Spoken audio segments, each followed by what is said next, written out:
The rain washed away the last traces of my tears as I rushed through the dimly lit streets of the financial district. My soaked uniform clung to my skin, the white cotton shirt now practically transparent.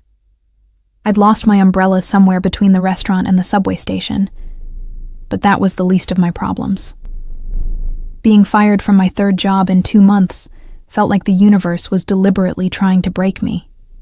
3 weeks' worth of rent, I muttered, mentally calculating how long I could survive on my meager savings before I'd have to call my mother, something I'd sworn never to do again.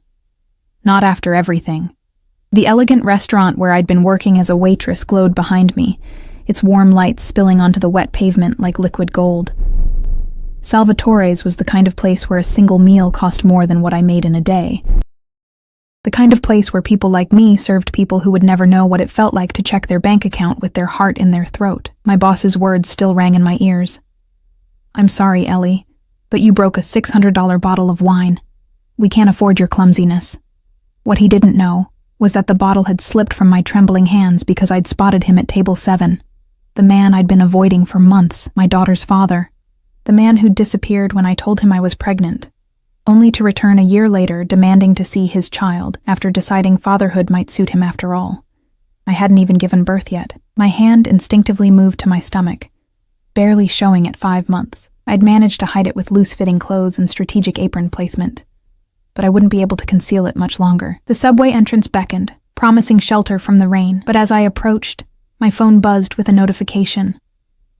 Another email from my landlord about the rent increase. I didn't need to read it to know what it said. I was already behind on payments, and with no job, I'd soon be without a roof over my head.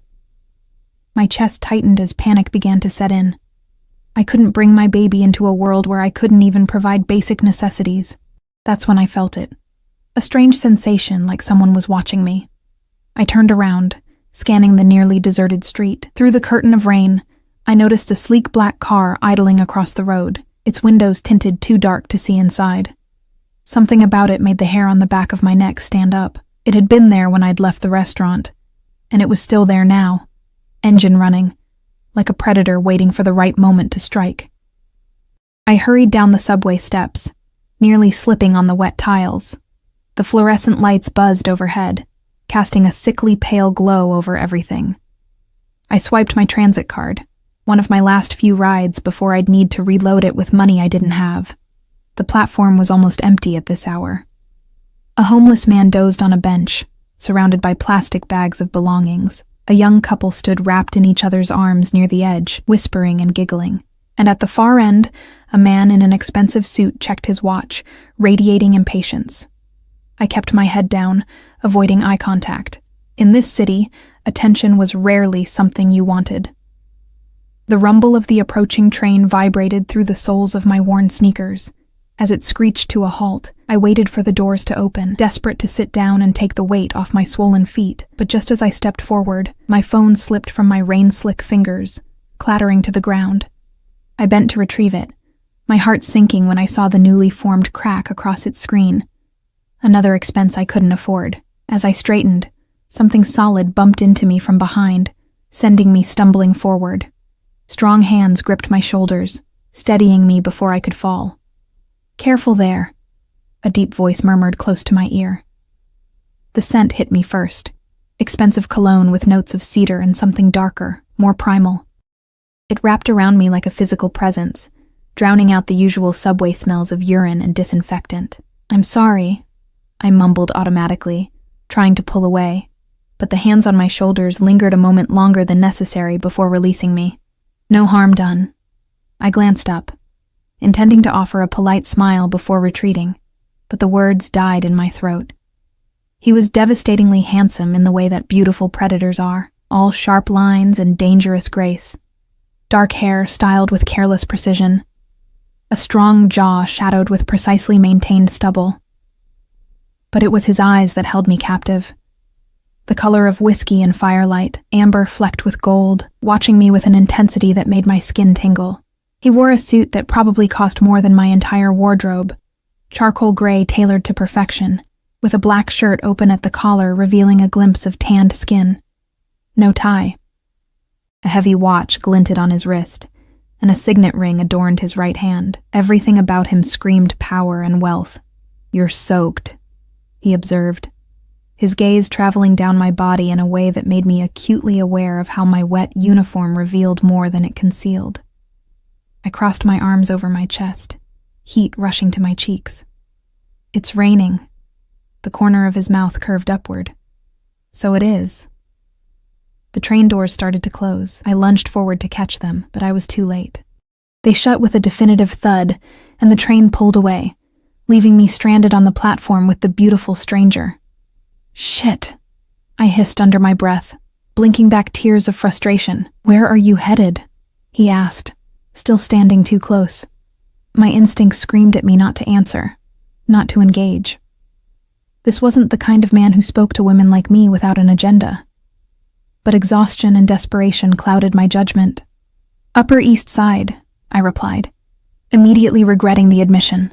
The contrast between my appearance and my destination would raise questions I didn't want to answer. His eyebrows rose slightly. "That's quite a commute from Little Italy." So he knew where Salvatore's was located. Had he been there tonight? I didn't remember seeing him, but then again, I'd been too focused on avoiding my ex and balancing trays of overpriced pasta to notice much else. "I go where the work is," I said vaguely. "And what kind of work do you do?" The question seemed innocent enough, but something in his tone made me think he already knew the answer. "I'm a waitress." I paused, then corrected myself. "I was a waitress. I got fired tonight." Why was I telling him this? Something about his steady gaze made me want to confess things I'd never tell a stranger. "That's unfortunate," he said, his expression unreadable. "May I ask why?" I laughed bitterly. I broke an expensive bottle of wine. "Apparently, that's an unforgivable sin when you work at Salvatore's. Salvatore can be unforgiving." He said the name with a familiarity that caught my attention. "You know the owner?" A smile played at his lips. "You could say that." The next train rumbled into the station, and I stepped toward it, eager to escape this unsettling conversation. But as the doors opened, the stranger's hand closed gently around my wrist. "Wait," he said. "I have a proposition for you." Warning bells clanged in my head. I'd heard stories about women who disappeared after accepting propositions from handsome strangers. I tried to pull away, but his grip, while not painful, was unyielding. "I'm not interested," I said firmly, my heart racing. To my surprise, he laughed. A rich, warm sound that echoed in the nearly empty station. "Not that kind of proposition, sweetheart. I'm offering you a job." I stared at him, confusion replacing fear. "A job? You don't even know me." "I know enough." His eyes dropped briefly to my abdomen, and I tensed. Could he tell I was pregnant? I thought I'd hidden it well. "I need an assistant," he continued smoothly. "Someone discreet, someone who won't ask too many questions. The pay is good, very good, and the hours are flexible." The train doors closed again, but I hardly noticed. "What kind of assistant?" "Personal. You'd help manage my schedule, handle some correspondence, run errands." "Nothing illegal, if that's what you're worried about." It was exactly what I was worried about, along with 100 other things. Who offers a job to a stranger in a subway station? What kind of man needs an assistant who won't ask questions? But the words, "very good pay," echoed in my mind, drowning out the warning sirens. "I don't even know your name," I said weakly. He released my wrist and extended his hand. "Dante Russo." The name struck a chord of recognition, but I couldn't place it. I hesitated before placing my much smaller hand in his. "Eleanor Hayes. Everyone calls me Ellie." His hand was warm and calloused in unexpected places, not the soft grip of a man who'd never known physical labor. "Well, Eleanor Hayes, what do you say? Are you interested in hearing more about my offer?" I should have said no. I should have waited for the next train and gone home to my tiny apartment to figure out a more sensible solution to my problems. But sensible solutions seemed in short supply lately. "I'm listening," I said instead. A smile spread across his face, predatory, triumphant, as if he'd known all along what my answer would be. "Good. Let's go somewhere dry to discuss the details." Before I could respond, he placed his hand at the small of my back, guiding me toward the exit. That simple touch sent electricity up my spine. It had been so long since anyone had touched me with such casual confidence. "My car is outside," he said as we climbed the steps back to street level.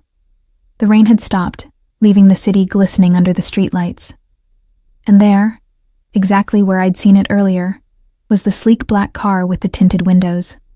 I froze. "That's your car?" It was parked outside Salvatore's. Dante's expression revealed nothing. "Was it?" "I have a driver." Perhaps he was waiting for me there. It was a reasonable explanation, but something felt off. Had he followed me? The thought should have terrified me, but instead, it sent a strange thrill through my body.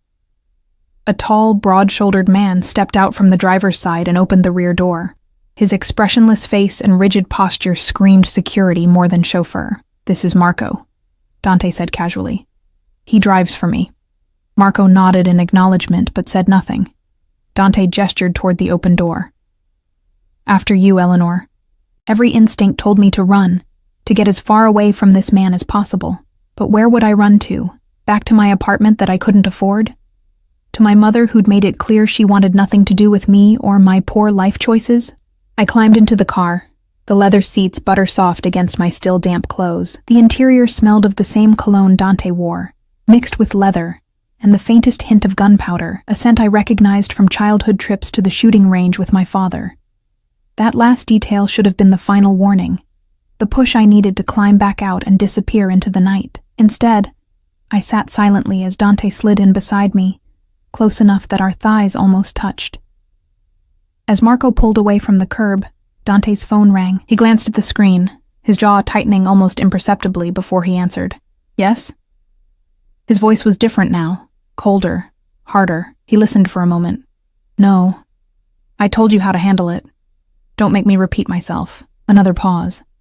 "Then make him understand the consequences of refusal." He ended the call without saying goodbye, and turned to find me watching him, my eyes wide.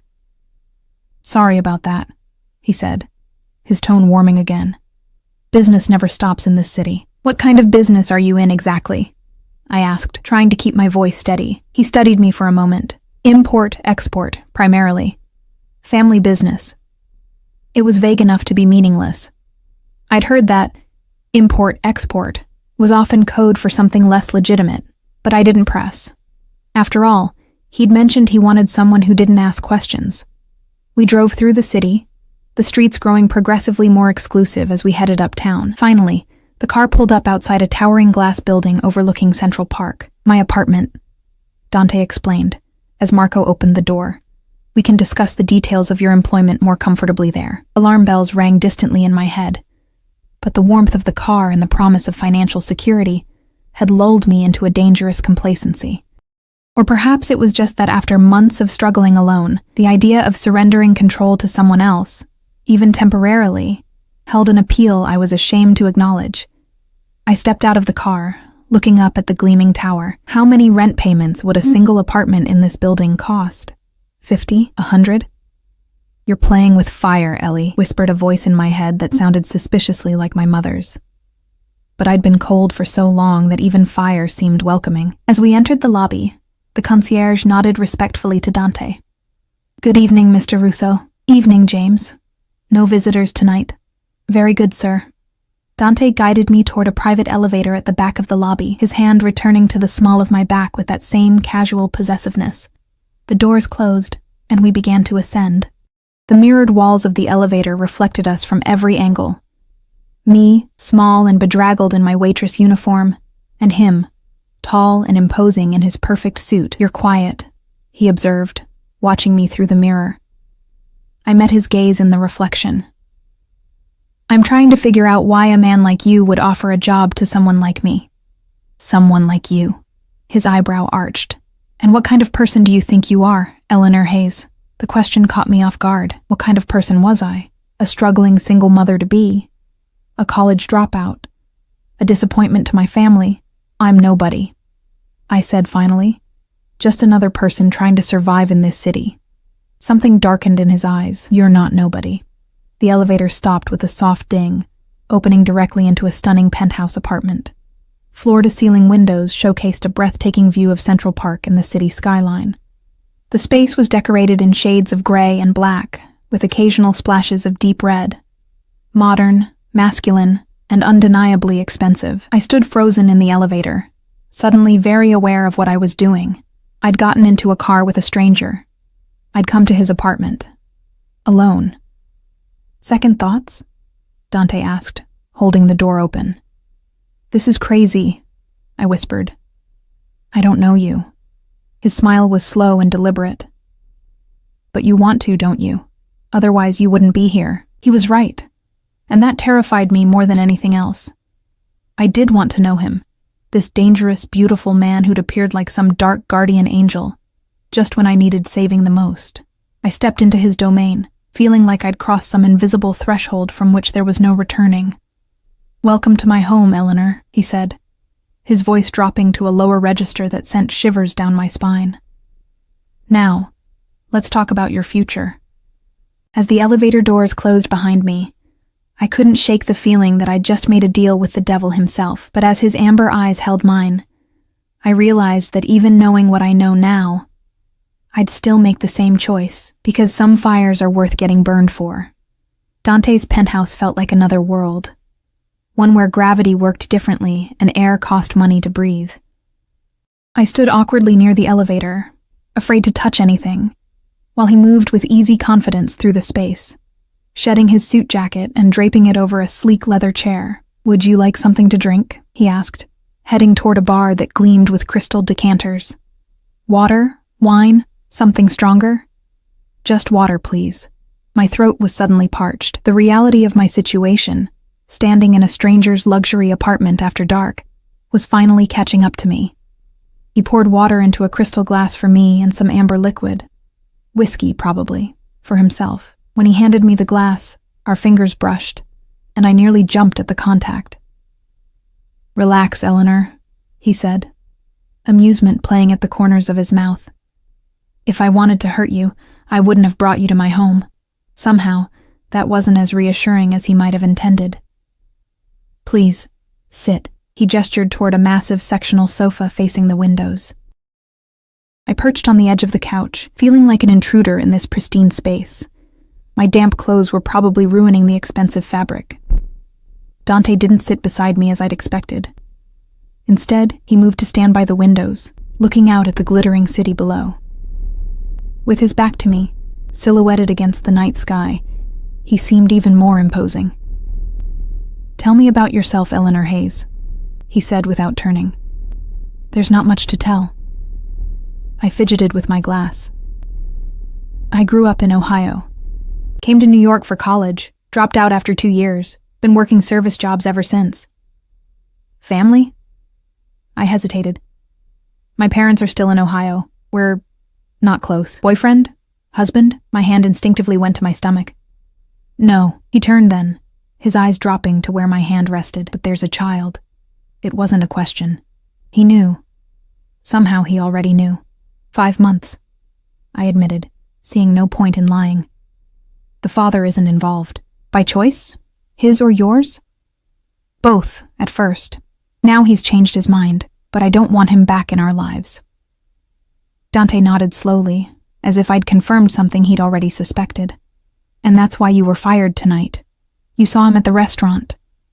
My eyes widened. How did you? You said you broke an expensive bottle of wine. People don't usually do that without a reason. He took a sip of his drink. What's his name? Why does it matter? I like to know who I'm dealing with. The implication that he might deal with my ex sent an unexpected thrill through me, followed immediately by alarm. His name is Ryan, I said carefully. Ryan Mercer. But I don't want you to. I can handle him myself. Dante's smile was cold. I'm sure you can. But sometimes, Eleanor, it's easier to let others handle problems for you. He crossed the room and sat beside me, close enough that I could feel the heat radiating from his body. Now, about this job. I straightened, trying to look professional despite my bedraggled appearance. Yes, the assistant position. I need someone I can trust, someone discreet. My business requires privacy. What exactly would I be doing? I asked. Managing my personal calendar, coordinating with my security team, running errands that require a delicate touch, accompanying me to certain events. Accompanying you? I repeated. Like a date? His laugh was sharp. No, Eleanor. If I wanted a date, I'd ask for one. This is business. Sometimes having a woman present changes the dynamics of a meeting, makes things less confrontational. I wasn't sure I liked the sound of that. And the pay? $10,000 a month, cash, plus this. He reached into his pocket and pulled out a key card, placing it on the coffee table between us. What's that for? An apartment in this building, 15th floor, 2 bedrooms. It's one of my properties. You'll live there while you work for me. I stared at the key card, then at him. That's too much. Is it? His eyes held mine.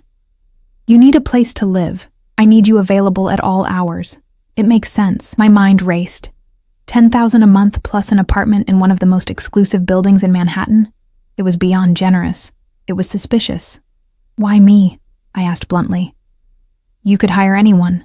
Someone with actual qualifications. Qualifications can be taught. Loyalty is innate. He leaned closer. And I think you're loyal, Eleanor Hayes. You strike me as someone who repays debts. There was something in his tone that made me shiver, though I wasn't cold. You make it sound like I'd be indebted to you. Wouldn't you? His voice was soft, almost hypnotic. A job. A home. Security for your child. That's quite a lot to give someone you've just met. He was right. I would be indebted to him, deeply, uncomfortably indebted. And something told me Dante Russo wasn't a man who forgot what was owed to him. When would I start? I asked, already knowing I was going to accept despite every warning bell in my head. Tonight. He stood, holding out his hand to me. Let me show you your new home. I hesitated only a moment before placing my hand in his. His fingers closed around mine, warm and firm, and he pulled me to my feet with effortless strength. As we rode the elevator down to the 15th floor, I tried to process how drastically my life had changed in the span of a few hours. This morning, I'd been a pregnant, jobless waitress on the verge of eviction. Now I was... what? The personal assistant to a mysterious, wealthy man who offered apartments to strangers in subway stations. The elevator doors opened to a hallway with only 2 doors, one at each end. I own the entire floor, Dante explained, leading me to the door on the right. This will be your apartment. I have access, of course, but your privacy will be respected. He used the key card to open the door, then stepped back to allow me to enter first. The apartment was stunning, all clean lines and modern elegance, decorated in soft grays and blues. It was smaller than Dante's penthouse, but still larger than any place I'd ever lived. Floor-to-ceiling windows offered the same spectacular view of the park. The furniture looked new and untouched, as if no one had ever sat on the sofa or eaten at the dining table. This is... incredible, I breathed, turning in a slow circle to take it all in. The master bedroom is through there, Dante pointed. The second bedroom can be a nursery. There's a fully stocked kitchen, though I suspect you'll be dining with me often. My housekeeper, Mrs. Alvarez, will clean twice a week. I wandered through the apartment in a daze, trailing my fingers over smooth countertops and soft furnishings. When I reached the master bedroom, I gasped.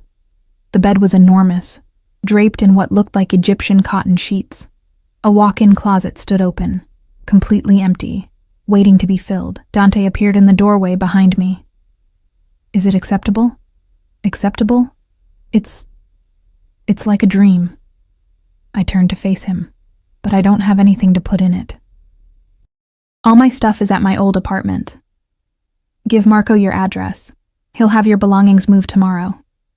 He checked his watch, that heavy, expensive timepiece I'd noticed earlier. It's late. You should rest. There are new clothes in the bathroom. Mrs. Alvarez picked them up this afternoon. This afternoon? Before he'd even met me? You planned all this, I said, realization dawning. Meeting me at the subway wasn't an accident.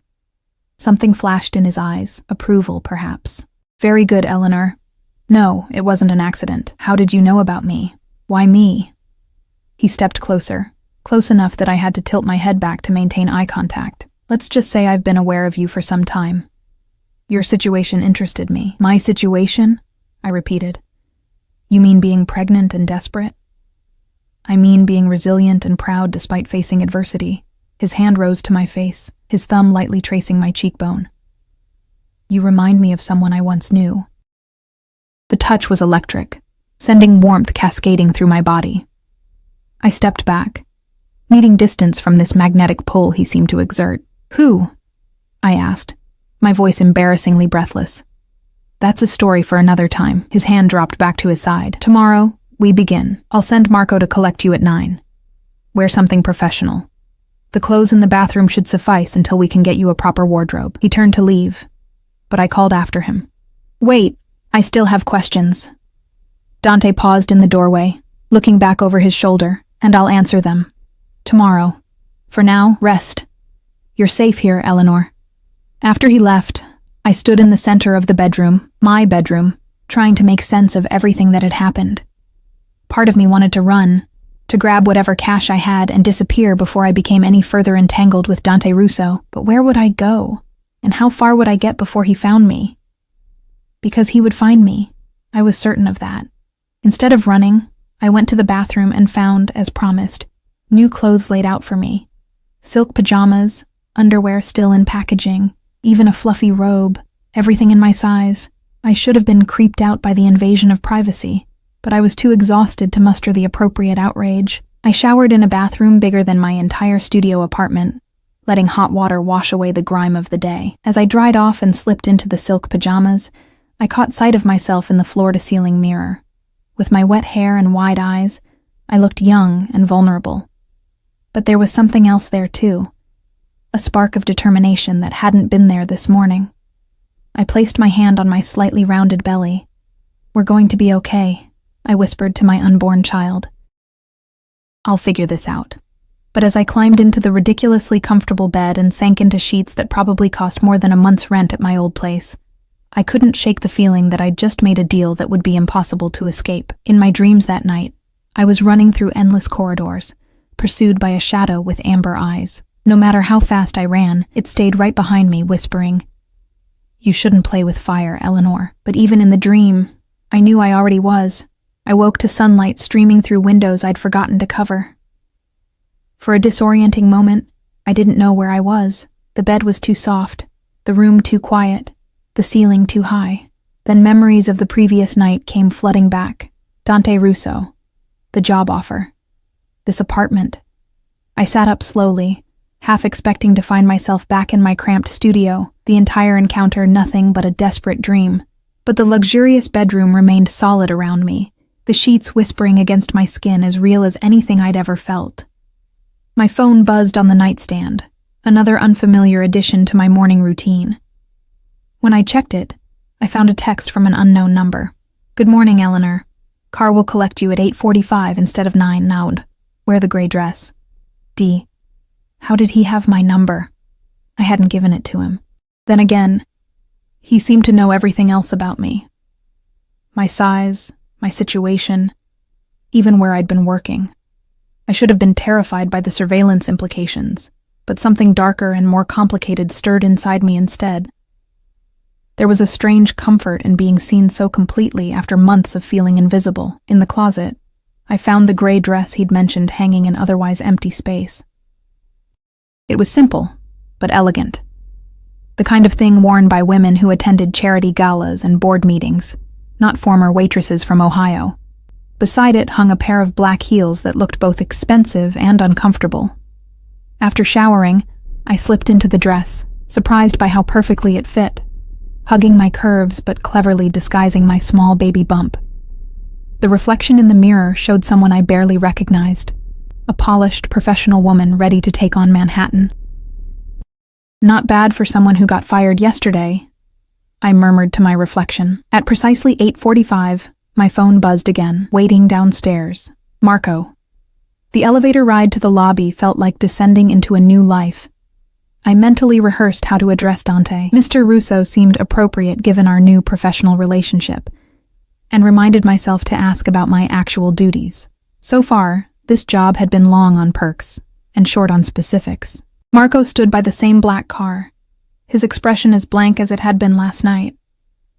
He opened the door without a word, and I slid into the back seat expecting to find Dante waiting. He wasn't there. "Where's Mr. Russo?" I asked as Marco got behind the wheel. "Meeting downtown. I'm taking you to the office first."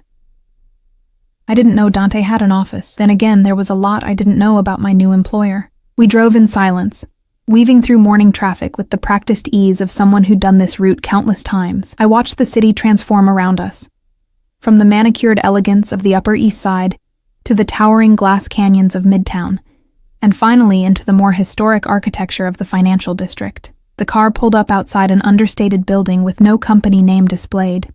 Marco led me through a private entrance and into an elevator that required a key card. We rode to the top floor in silence. When the doors opened, I expected a typical corporate office: cubicles, conference rooms, perhaps a reception desk. Instead, I stepped into what looked more like an exclusive club. Dark wood paneling, leather furniture, and subtle lighting created an atmosphere of masculine luxury. A few well-dressed men sat in conversation, falling silent as Marco led me through. Their eyes followed me, assessing, curious, and in some cases openly appreciative.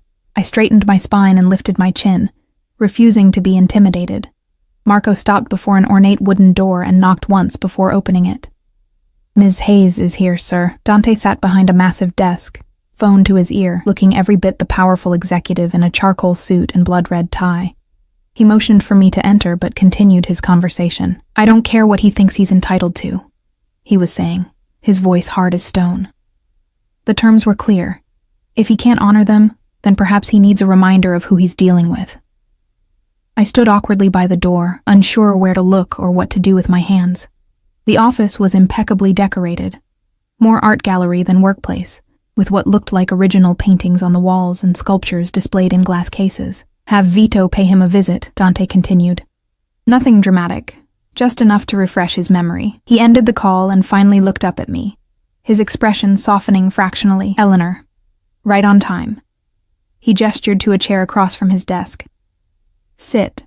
We have a lot to cover." I sat, smoothing the gray dress over my knees. "Good morning, Mr. Russo." His mouth quirked in amusement. "Mr. Russo?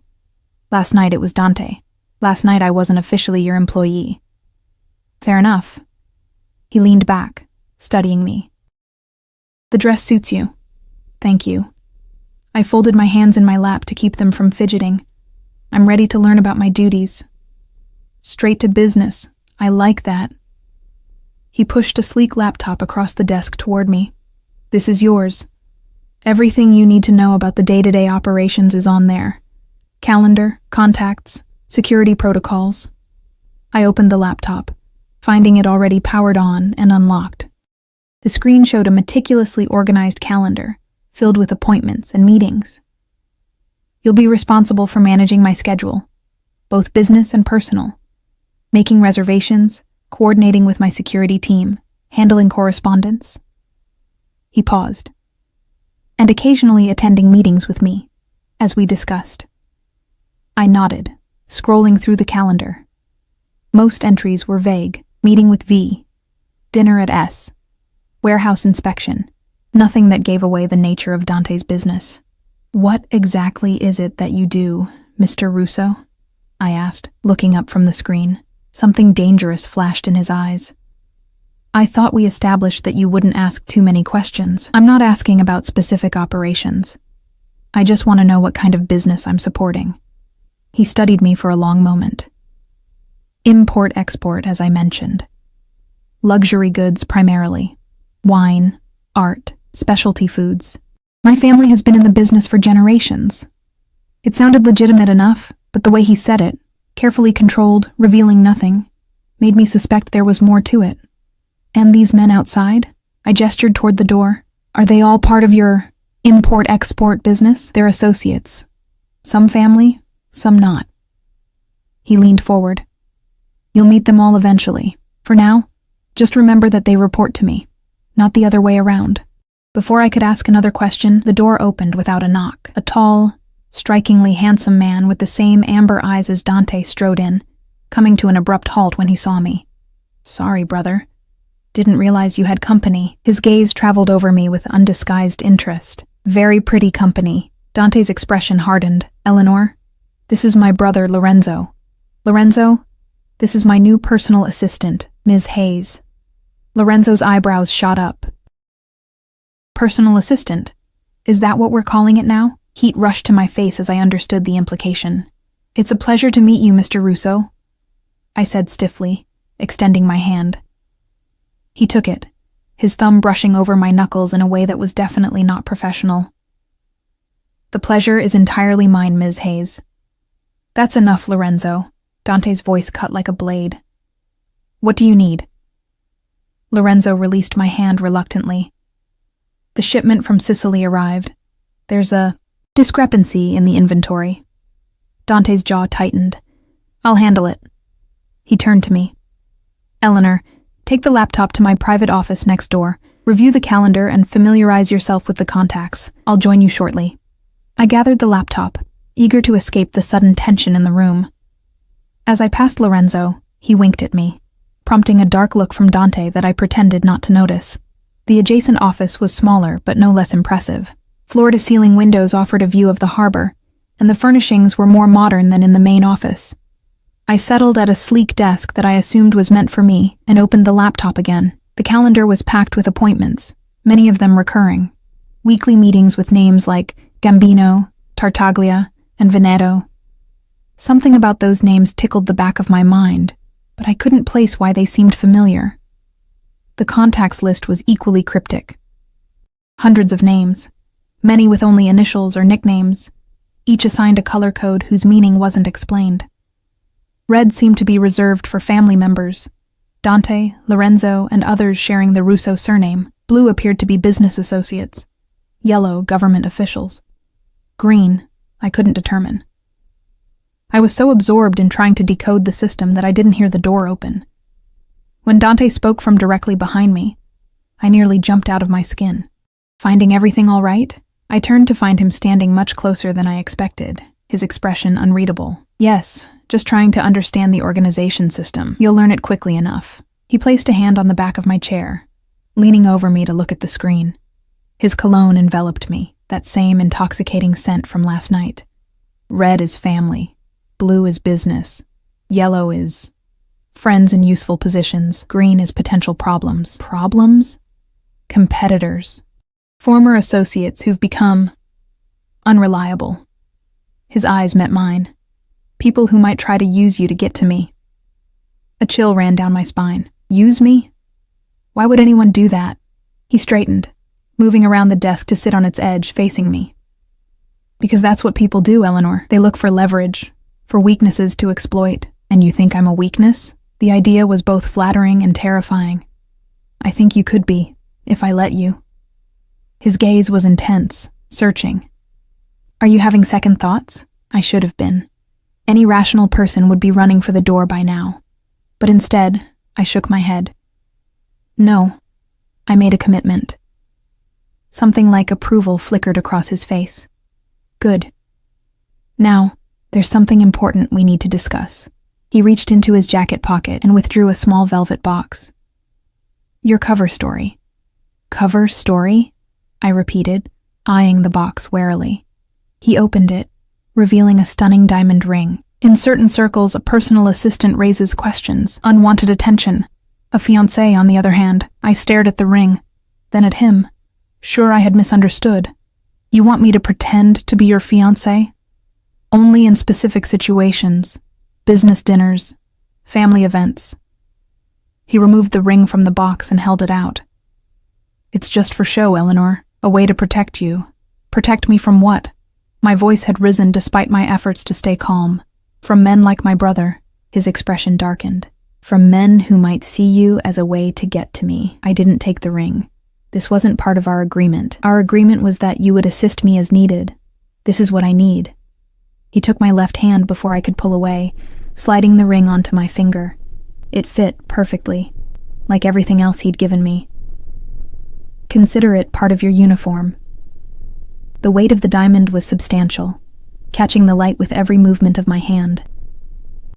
It should have felt wrong, deceptive, manipulative, but some traitorous part of me thrilled at the sight of it on my finger, at the idea of being claimed, even if only for show. When would I need to perform this role? I asked, unable to tear my eyes from the ring. Tonight? For starters, family dinner at my mother's house.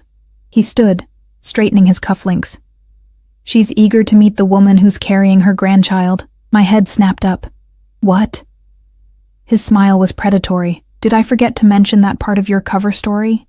As far as my family is concerned, the baby is mine. Absolutely not. I stood up so quickly the chair rolled back and hit the wall. That wasn't part of our deal. I won't use my child as part of some charade.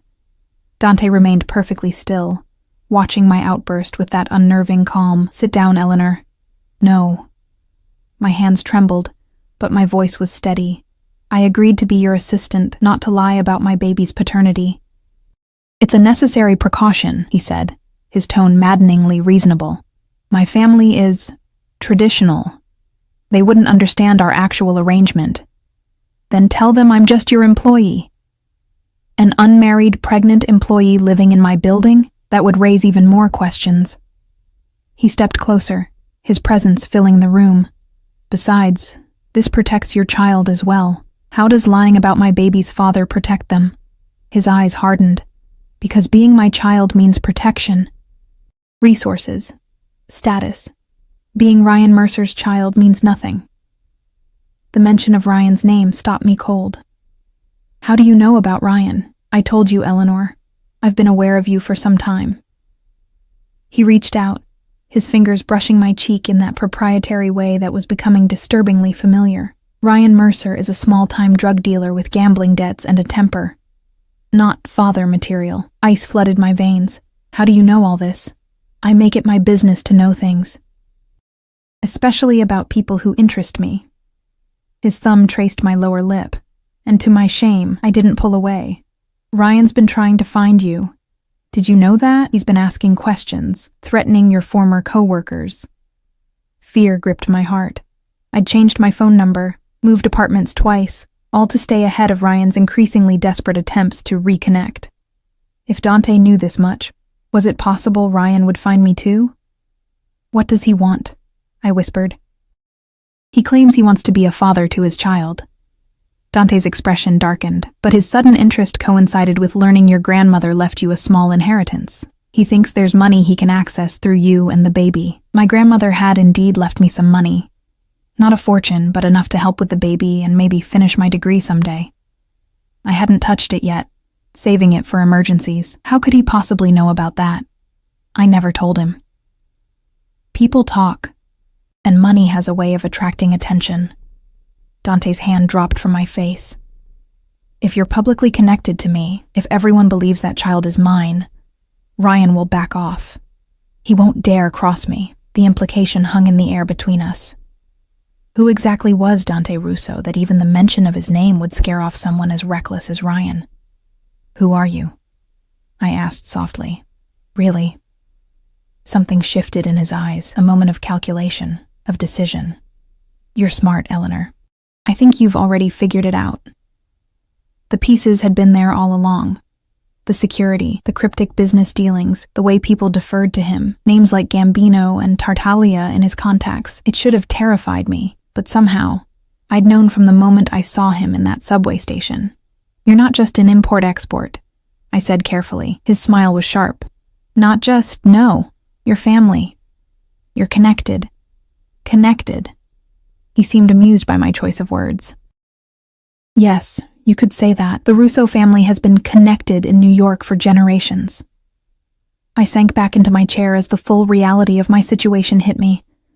I was living in a building owned by, wearing a ring given to me by, a man who was almost certainly part of organized crime. Is this where you run? Dante asked, watching me closely. Now that you know? That was the rational response, to get as far away from him as possible. But where would I go? Back to my unaffordable apartment? Back to dodging Ryan and creditors? Back to struggling alone? No, I said finally, surprising us both. I'm not running. Relief flickered across his face, so brief I almost missed it. Good. Then we understand each other. I looked down at the diamond ring glittering on my finger. I'll play along with this. Engagement. But I need some ground rules. I'm listening. First, this is temporary. When the baby is born, we break up, and I go back to being just your assistant. He nodded slowly. Acceptable, though we'll need a believable reason for the separation. Second, I won't lie to my child. When they're old enough to understand, I'll tell them the truth about their father. And what truth is that? His voice was dangerously soft. I met his gaze squarely. That Ryan Mercer is their biological father, but that he wasn't ready to be a parent. Dante considered this for a long moment. Agreed, when the time comes. Anything else? I swallowed hard before voicing my final condition. This stays professional between us. No expectations beyond what we've discussed. Something dark and hungry flashed in his eyes. Are you saying you don't find me attractive, Eleanor? Heat rushed to my face. That's not relevant to our arrangement. Oh, I think it's very relevant. He moved closer, until he was standing directly in front of me, his legs nearly touching my knees, especially if we're going to convince my family we're engaged. We can act, I insisted, trying to ignore the way my heart raced at his proximity. Can we? My mother is very perceptive. She'd notice if her future daughter-in-law flinched every time her son touched her. He reached down, taking my hand and pulling me to my feet, so we were standing chest to chest. We should practice. For authenticity. Before I could protest, his arm slid around my waist, pulling me against him. His other hand cupped my face, tilting it up toward his. For one breathless moment, I thought he was going to kiss me, and God help me, I wanted him to. Instead, he leaned down and whispered against my ear, "Remember, Eleanor, this is just business." He released me and stepped back, leaving me flushed and unsteady. The car will pick you up at 7. Wear the black dress in your closet. My mother appreciates punctuality. With that, he strode from the office, leaving me to collapse back into my chair on shaking legs. I spent the rest of the day trying to focus on learning Dante's schedule and systems, but my mind kept returning to that moment. His arm around my waist, his breath against my ear, the heat of his body pressed to mine. It had been a demonstration, a power play. Nothing more. Yet I couldn't shake the feeling that something fundamental had shifted between us. At precisely 6 o'clock, my phone buzzed with a text. Return to your apartment to prepare for dinner. The dress is laid out. D. Sure enough, when I arrived back at my apartment, it was still strange to think of the luxurious space as mine. A black cocktail dress was hanging on the bedroom door. It was elegant but understated. Exactly the sort of thing a well-bred fiancé might wear to a family dinner. As I showered and dressed, I tried to prepare myself for the evening ahead. What kind of woman was Dante's mother? What would she expect from the woman supposedly carrying her grandchild? And how would I explain my obvious lack of knowledge about her son? The dress fit perfectly, of course. It skimmed over my curves and small bump without emphasizing or hiding my pregnancy. When paired with the modest heels and diamond ring, I looked like I belonged in Dante's world. Or at least like I could convincingly fake it for an evening. My phone buzzed again at 6:55. Waiting downstairs. Not Marco this time, Dante himself. When I stepped out of the elevator into the lobby, I found him standing by the entrance, hands in the pockets of what was clearly an exceptionally expensive suit. His eyes traveled over me slowly, appreciatively, before meeting mine. Perfect, he said simply. Outside, the now familiar black car waited, but no Marco in sight. You're driving? I asked, as Dante opened the passenger door for me. I always drive myself to my mother's house. He helped me into the car, his hand lingering on mine. Family tradition. Once we were driving through the city, Dante began briefing me on what to expect. My mother's name is Sophia. She lives in the family home in Westchester. It was my father's before he passed 10 years ago. I'm sorry, I said automatically. He glanced at me, something unreadable in his expression. Don't be. He wasn't a good man. The blunt assessment surprised me. And your mother? She's complicated. Traditional in some ways, surprisingly modern in others. She'll be polite to you, but reserve judgment until she decides if you're good enough for her son. How did we meet? I asked, realizing we needed a better story than the truth. At Salvatore's. I saw you serving tables and was immediately taken with you. His mouth quirked. That part's true enough. And our whirlwind romance, the quick engagement? We've been dating secretly for 6 months. The engagement happened when we found out about the baby. He reached over, his hand settling possessively on my knee. A surprise but happy accident. I tried not to react to his touch. Who else will be there tonight? Lorenzo, unfortunately. My younger sister Valentina, possibly my uncle Giorgio and his wife. His expression hardened slightly. Giorgio is my father's brother. He helps run certain aspects of the family business. Do they all know about me? The baby? They know I'm bringing my pregnant fiancé to meet the family. Details beyond that are none of their business. As we drove through the gates of what could only be described as an estate, my anxiety peaked. The house, mansion really, was an imposing stone structure set against manicured grounds illuminated by subtle landscape lighting. "Dante," I said, my voice tight with panic. "I don't think I can do this." He pulled the car to a stop in the circular driveway and turned to face me. "Yes, you can. You're stronger than you think, Eleanor." His hand moved from my knee to cup my cheek. "Just follow my lead, and remember what this means for you and your child. Protection, security, a future." I leaned into his touch despite myself. What if they don't believe we're really engaged? Then I'll make them believe it. His thumb brushed my lower lip. "Do you trust me?" The strange thing was, I did. At least in this. "Yes." Without warning, he leaned forward and kissed me. Not the gentle, testing kiss I might have expected, but something deeper, more possessive. His hand slid to the back of my neck, holding me in place as his mouth claimed mine. I should have pulled away, should have reminded him of our agreement. Professional only. Instead, I found myself responding, my lips parting under his, my hand clutching his arm for support.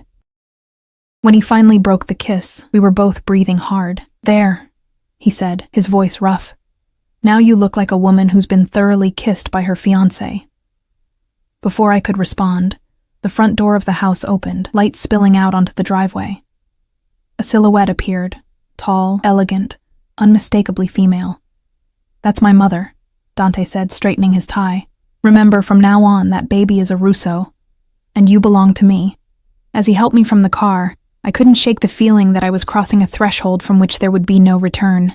Playing with fire, indeed. Sofia Russo was nothing like I'd imagined. I'd expected an aging matriarch draped in black, perhaps with a heavy Italian accent. Instead, the woman who greeted us in the grand foyer was elegant, stylish, and remarkably youthful for someone who must have been in her 60s. "Dante, darling," she said, embracing her son with genuine warmth before turning her sharp gaze on me. "And this must be Eleanor." "Mother, this is my fiancée, Eleanor Hayes," Dante said, his arm sliding possessively around my waist. I extended my hand. "It's a pleasure to meet you, Mrs. Russo." Instead of taking my hand, she pulled me into a surprisingly strong embrace. "We're family now. Call me Sophia." She pulled back, her eyes, the same amber as Dante's, assessing me openly. "Let me look at you." I felt like a prized mare at auction as she studied me, her gaze lingering briefly on my stomach. "Beautiful," she declared finally. "Strong features, good bones. The baby will be handsome." "Thank you," I managed, unsure how else to respond to such a clinical assessment. "Come," she said, linking her arm through mine. "Everyone is waiting in the drawing room." As she led me through the mansion, I tried not to gawk at the obvious wealth on display. Priceless artwork, antique furniture, crystal chandeliers. Dante followed closely behind, his presence both reassuring and intimidating. The drawing room was occupied by 3 people.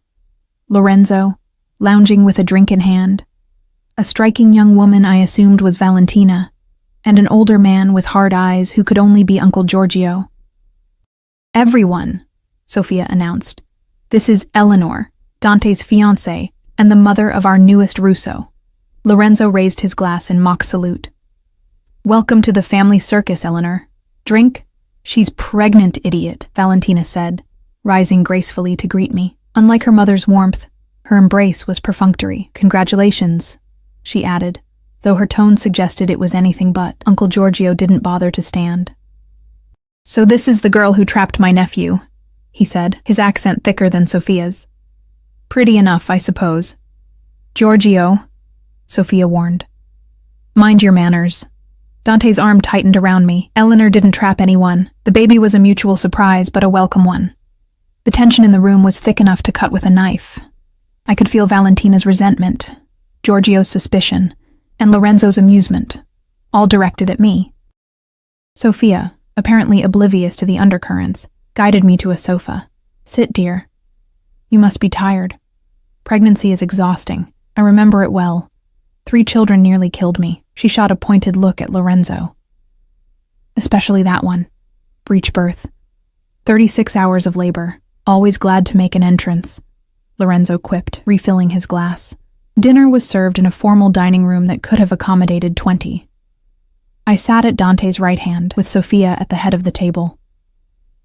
The conversation flowed around me, much of it in Italian, which I didn't speak. Whenever I caught Dante's eye, he offered a reassuring smile, his hand occasionally covering mine on the table. "So, Eleanor," Giorgio said during a lull, "Dante tells us you were a waitress. At Salvatore's, was it?"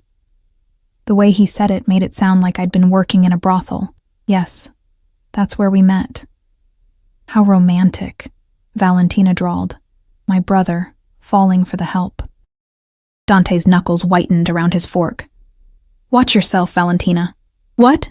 she protested. "I'm only saying what everyone's thinking.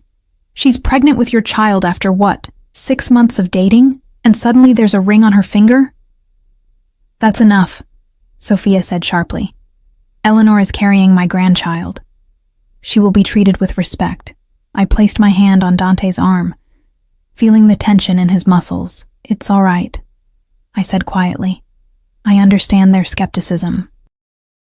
It was a whirlwind romance. "See, even she admits it," Giorgio muttered.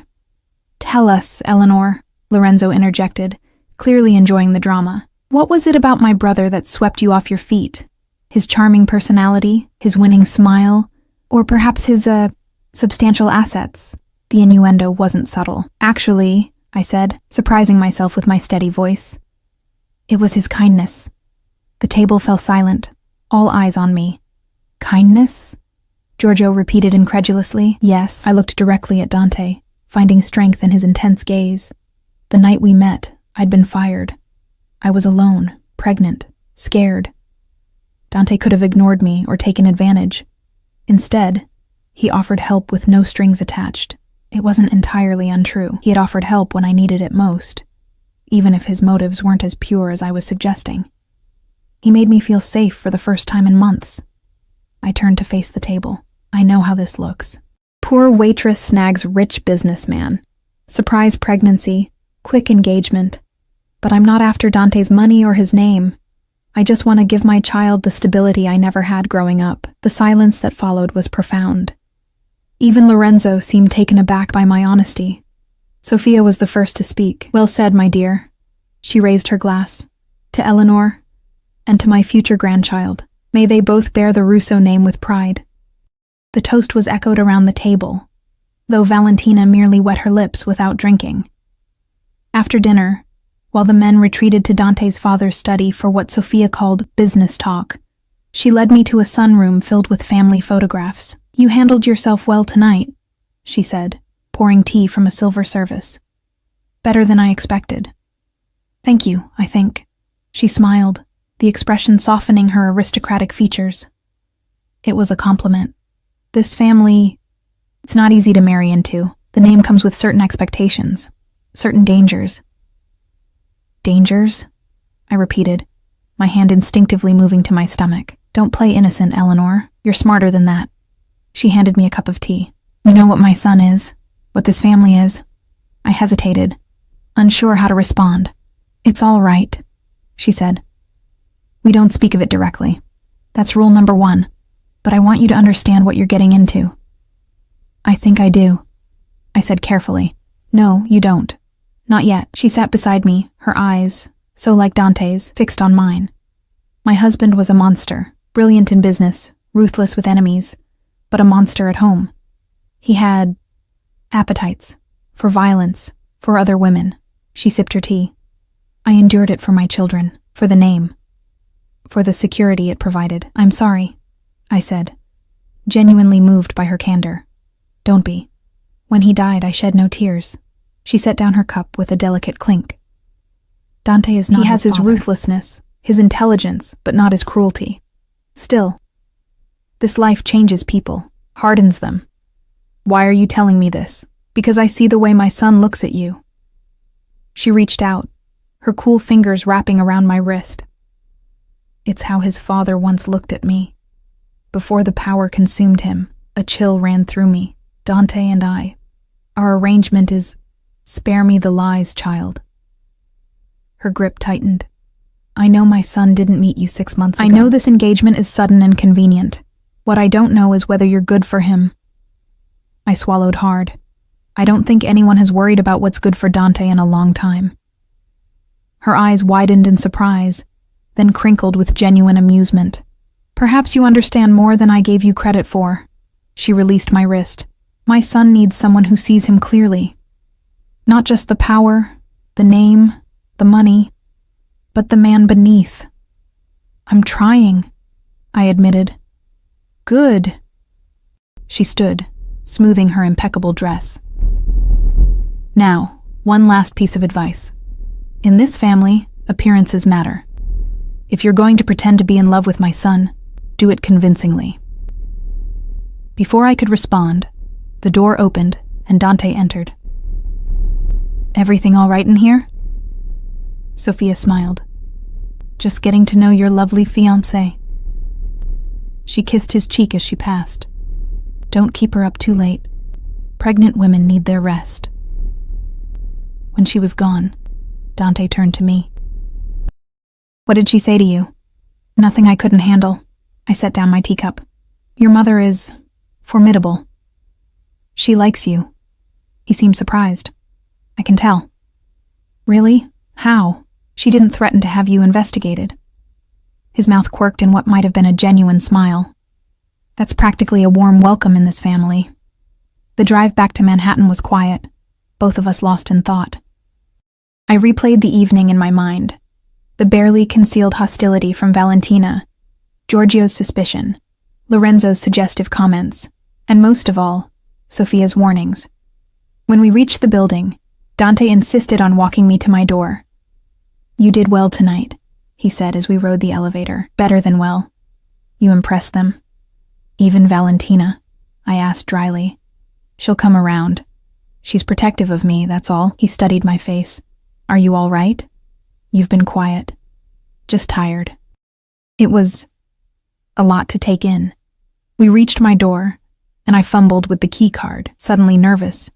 Dante took it gently from my trembling fingers, opening the door himself. Eleanor, he said softly as I stepped inside. Thank you for tonight. I turned to face him, struck again by how devastatingly handsome he was, and how dangerous. I was just doing my job. No. He stepped closer, into my space. What you said at dinner, about my kindness, that wasn't part of the job. Heat rose to my face. I needed to say something convincing. Is that all it was? His eyes searched mine. Just a convenient lie? The air between us seemed to crackle with electricity. I don't know what you want me to say, Dante. The truth would be nice. His voice dropped lower. Do you feel safe with me, Eleanor? Really? I should have lied. Should have maintained the professional boundary I'd insisted on. Instead, I found myself admitting, yes, I do. Something shifted in his expression, a vulnerability I hadn't seen before. You shouldn't. I'm not a good man. I know what you are, I said quietly. I've always known. And yet you're still here. His hand rose to cut my cheek. Why? Because you're right. I do feel safe with you. Safer than I've felt in a long time. I closed my eyes briefly, leaning into his touch, and that terrifies me. His thumb traced my lower lip. Tell me to leave, Eleanor. Tell me this is just business, just a job, and I'll walk away right now. I knew I should. Knew that crossing this line would change everything. But as I looked into his amber eyes, I couldn't form the words.